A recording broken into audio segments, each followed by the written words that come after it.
interessante. Padre Fábio, meu nome é Charlene, moro na cidade de Joinville. Já entrei em contato com o senhor em outra ocasião e fui sabiamente atendida. Recebo os meus sinceros agradecimentos.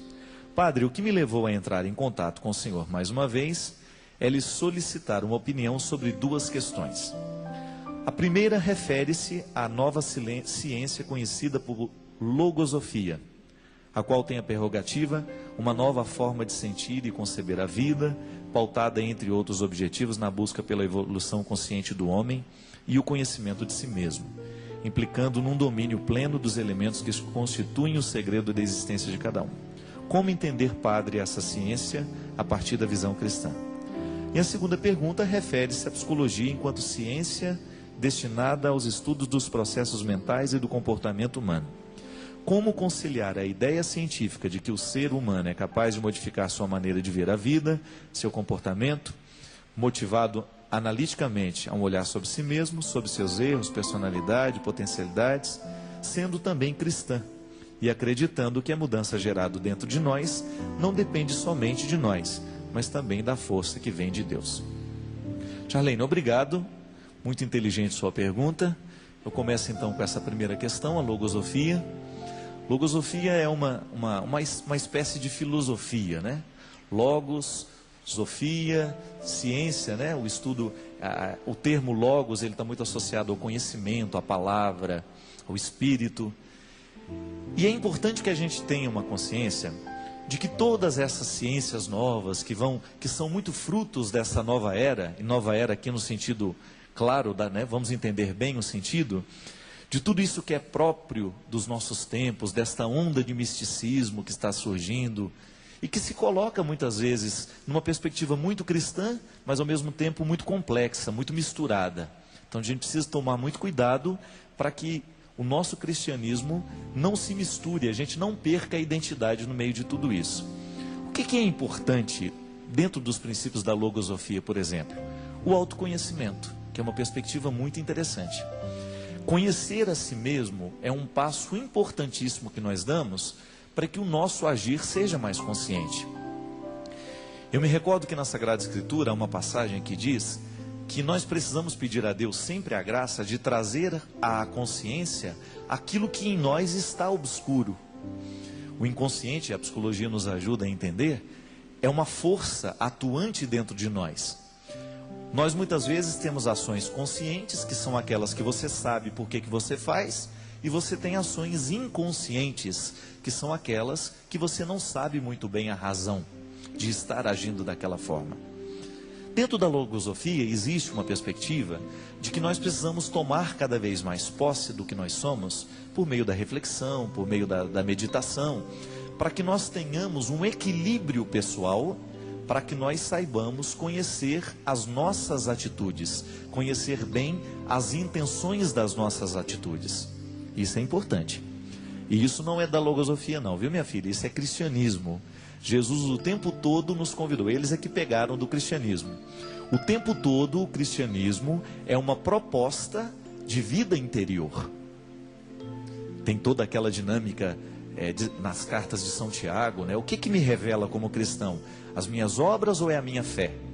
E o impasse é resolvido no momento em que nós chegamos à conclusão, por meio da Sagrada Escritura, que não existe um jeito de você demonstrar a sua fé, senão pela sua obra, mas também não há fé, não há uma obra que seja verdadeiramente cristã, se ela não estiver perpassada pelo discurso da fé. Então, fé e obra são duas realidades que se dão juntas. Com isso, você entende que toda a sua atitude, todo o seu jeito de ser, tem que estar perpassado por aquilo que você acredita. Então, o cristianismo não é apenas um jeito de agir, é um jeito de ser também. É o meu ser perpassando as minhas atitudes.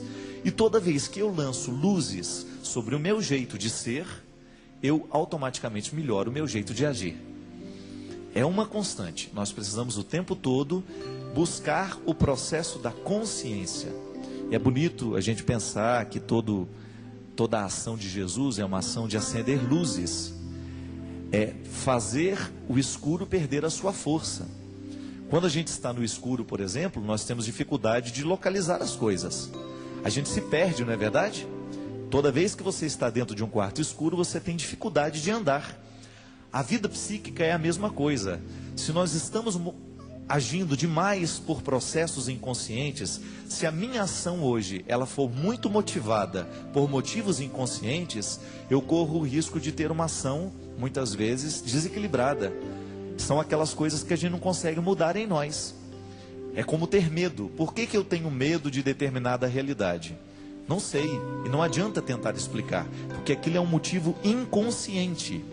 Mesmo que você saiba que aquilo que você tem medo não é maior que você, no momento que você sente o medo, você perde esta racionalidade. É um processo inconsciente. Trazer à luz da consciência é você melhorar o seu jeito de se interpretar. Então este aspecto da logosofia é muito importante para nós. E pode ter certeza que eles retiraram isso do cristianismo. Ou se isso é mais antigo, não sei.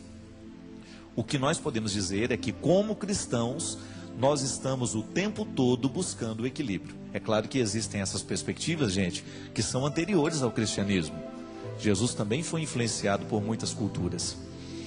Mas o importante é a gente ter clareza que uma vida cristã, ela é melhor vivida à medida em que aquele que a experimenta está consciente daquilo que ele é.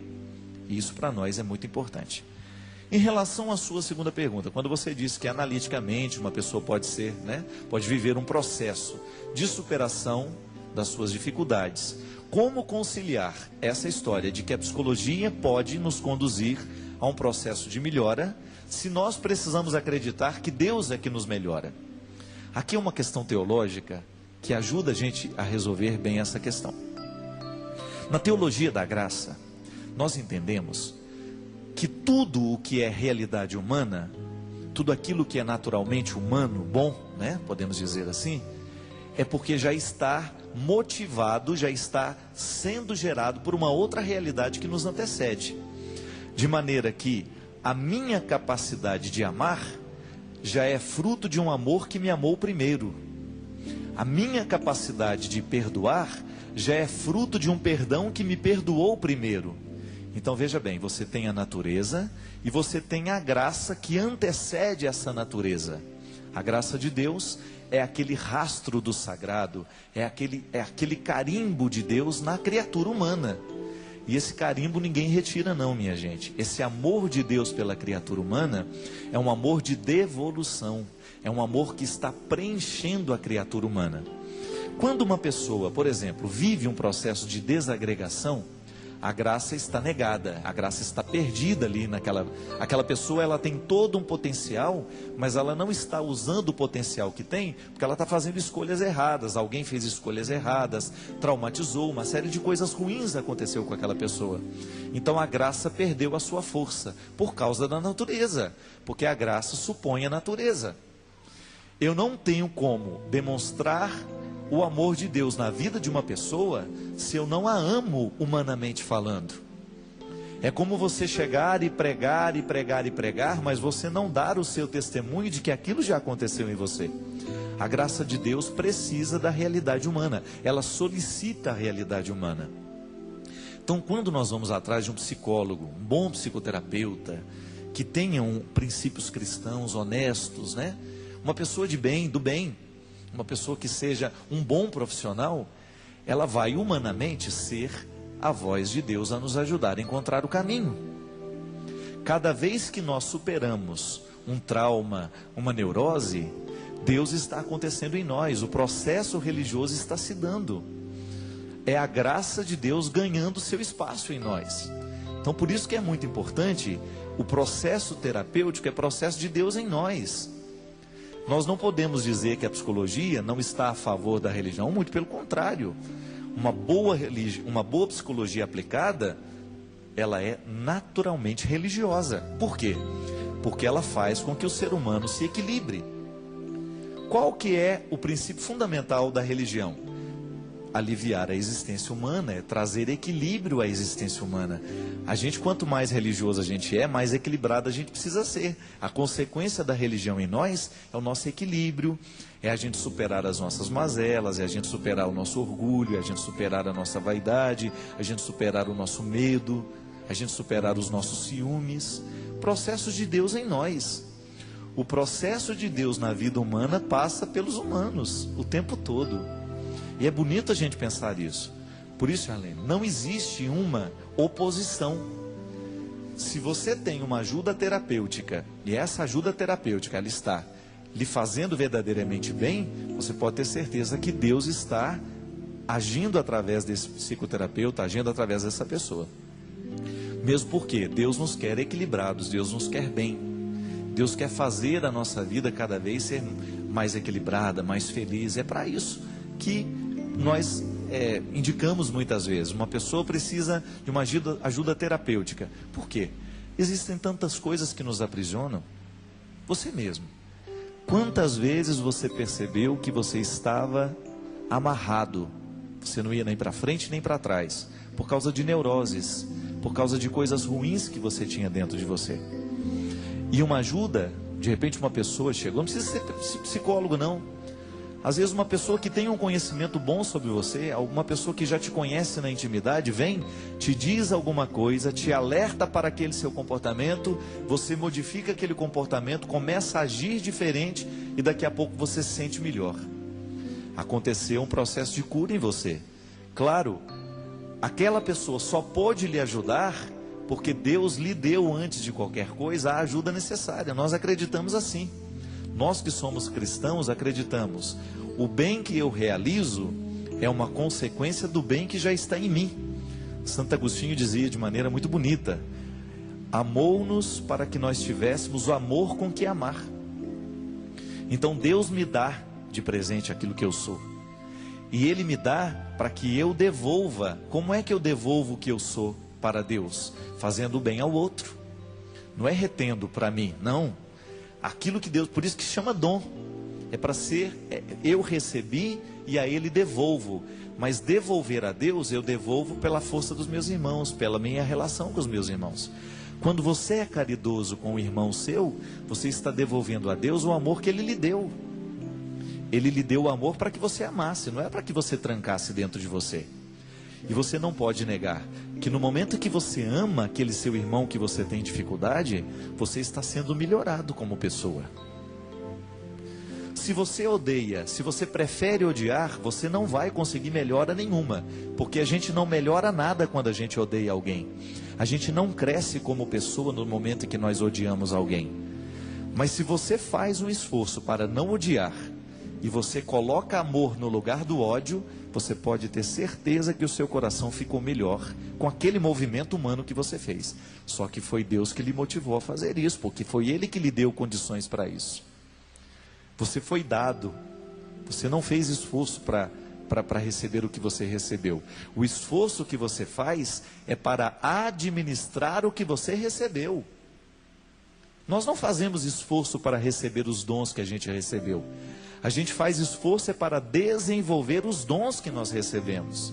Então tudo bem, você recebeu o dom de amar. Deus já lhe deu quando lhe fez. Quando você foi gerado no ventre da sua mãe, o dom de amar já estava em você. Agora, se você vai amar ao longo da sua vida, aí já é esforço seu. Aí é você que vai ter que fazer o esforço para que esse dom se desenvolva em você. E aí entram as ajudas humanas. O terapeuta, o padre, o seu amigo, sua mãe, que no momento que percebe que você está sendo egoísta, que você está sendo mesquinho, ela lhe dá uma palavra, lhe alerta. Você não acha que você poderia ser melhor agora? Você não acha que você poderia esquecer um pouquinho o seu rancor? Você não acha que você poderia pensar um pouquinho diferente? De repente acende uma luz dentro de você, você supera aquele ódio fácil e entra no amor que é mais difícil. E aí você se torna uma pessoa melhor. Um esforço humano para administrar bem o dom que foi dado por Deus.